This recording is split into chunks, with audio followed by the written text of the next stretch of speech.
फक्त 2 सेकंद थांब. आज डोळे पुसून हा संदेश वाच. मला माहितीये, दिवसभर चेहऱ्यावर खोटं हसू ठेवून तू वावरतोस, पण रात्री उशीत डोकं खुपसून रडतोस ना. कोणाला सांगता येत नाही आणि सहनही होत नाही असा भयंकर एकटेपणा तू भोगतोयस.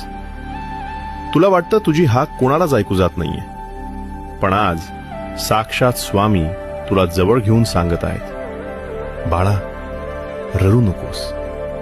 तुझे हे अश्रू जमिनीवर पडण्याआधी मी झेलले आहेत. जगाने तुझा हात सोडला असेल, पण मी नाही. ज्यांनी तुला दुखवलंय त्यांना विसरून जा.